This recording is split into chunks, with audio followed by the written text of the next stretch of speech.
What if I told you that God has already given you a special gift and you haven't realized it yet?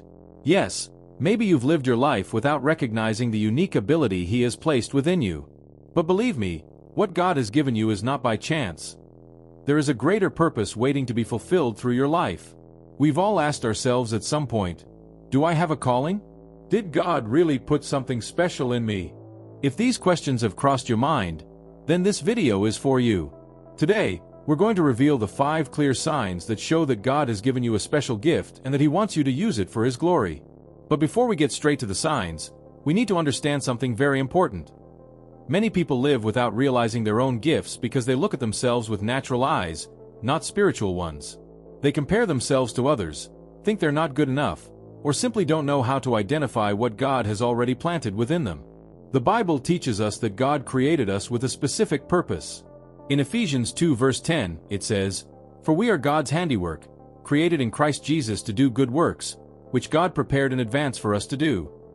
This means that before you were even born, God had already placed something special within you, something that He wants you to discover and develop. So, if you want to know if God has given you a gift, and how to start using it, stay with me because in the next chapter we will understand what a gift is and why God gives us spiritual talents. If God created us for good works, as we saw in Ephesians 2 verse 10, then an essential question arises. What, in fact, is a gift? And more importantly, why does God give us gifts? The first thing we need to understand is that a gift is not just a natural talent. Many people confuse spiritual gifts with abilities that anyone can develop. For example, someone may be a good speaker through practice and training, but anointed preaching is a gift. Someone may be an excellent leader through experience, but leading under the guidance of the Holy Spirit is something entirely different. The Bible teaches us that gifts come directly from God and are given for a greater purpose. In 1 Peter 4 verse 10, it is written, "Each of you should use whatever gift you have received to serve others, as faithful stewards of God's grace in its various forms." Realize that the gift is not for your own benefit, but to serve the kingdom and the people around you. God doesn't give us something special to keep to ourselves. He equips us to fulfill our purpose in the body of Christ. And here's a big problem. Many people underestimate their own gifts because they're too busy comparing themselves to others. They look at people who preach well, sing beautifully, or have a visible ministry and think that because they don't do something great, they don't have a gift. But that's not true. The Bible teaches us that the body of Christ has many members, and each one has a specific function. 1 Corinthians 12 verses 12 to 27. What would the church be without those who intercede? Without those who teach patiently? Without those who care for those in need? God has given different gifts, and each one is essential. Now that you understand what gifts are and why God gives them to us, let's move on to the next step. Identifying the signs that show that God has already placed a special gift in your life. And the first sign may be much more evident than you think. Now that we understand what a gift is and why God gives it to us, the question arises, how do I know which one is mine? The first sign that God has given you a special gift is something that you do with ease and excellence. Think for a moment. What is that skill that seems simple to you, but difficult to others? That which you do without much effort and which, at the same time, generates impact. The truth is that God's gifts are not burdensome, but flow naturally. They are part of your essence.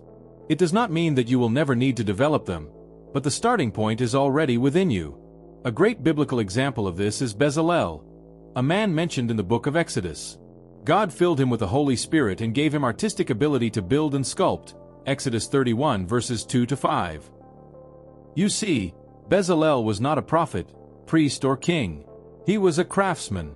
But God empowered him to build the tabernacle, something essential for the people of Israel.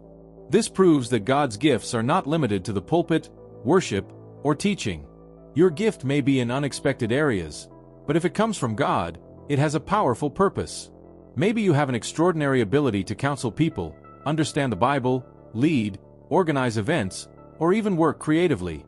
If there is something that you do with ease and, when you do it, people are blessed, then this could be a great sign that God has already given you a special gift.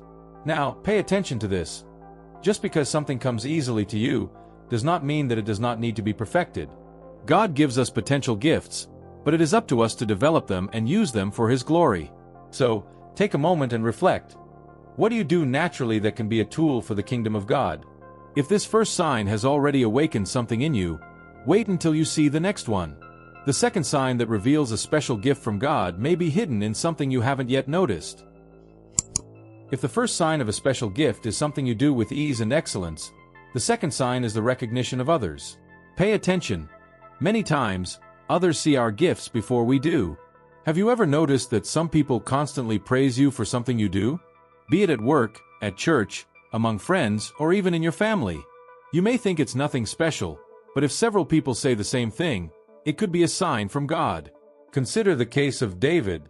When Samuel went to anoint the new king of Israel, no one in David's family believed in him. But who recognized his talent first? The people around him. In 1 Samuel 16 verse 18, one of King Saul's servants said, "I have seen a young man named David who knows how to play the harp. He is a valiant man of war, wise in his words, and the Lord is with him." David was just doing what he already knew how to do, but others recognized his ability, and this recognition took him to the palace. The problem is that many people ignore this sign because they think their gifts need to be something great. But remember, what is small in your eyes can be great in God's eyes. Now, the third sign that indicates a special gift is passion for what you do. When God gives you a gift, He puts a passion for it within you. You feel joy in doing it, even if no one sees it, even if no one recognizes it. You do it because it completes you. Think about Jeremiah. In chapter 20, he says that he tried to stop preaching, but he couldn't.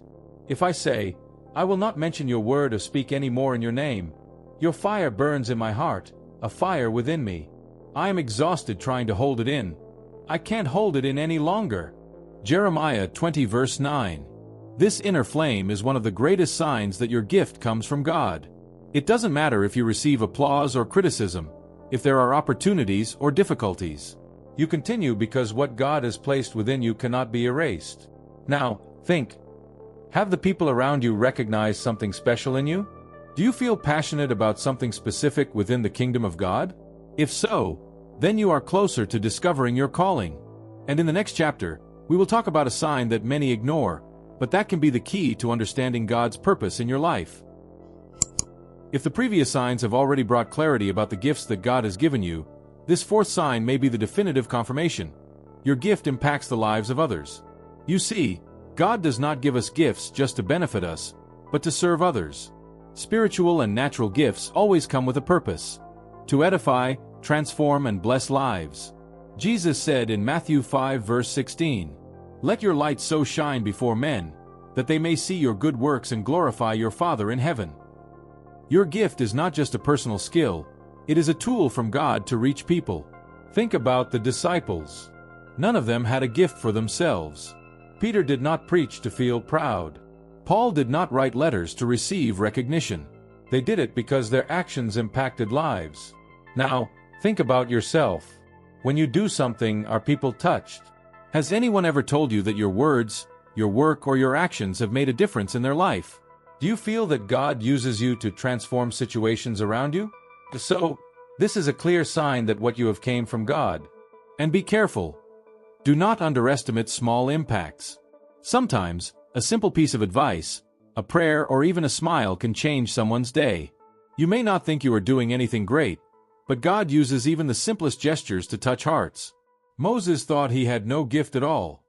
He doubted himself when God called him. But when he finally obeyed, his impact was immense. He freed an entire people.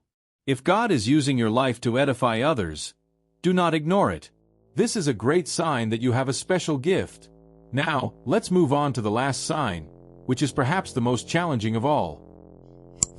If you realize that God has given you a gift that impacts people and glorifies the Lord, then get ready, because the enemy will try to stop you. This is one of the clearest signs that you carry something powerful: spiritual resistance. Look at the Bible and see a pattern. Every person who has received a special gift has faced opposition.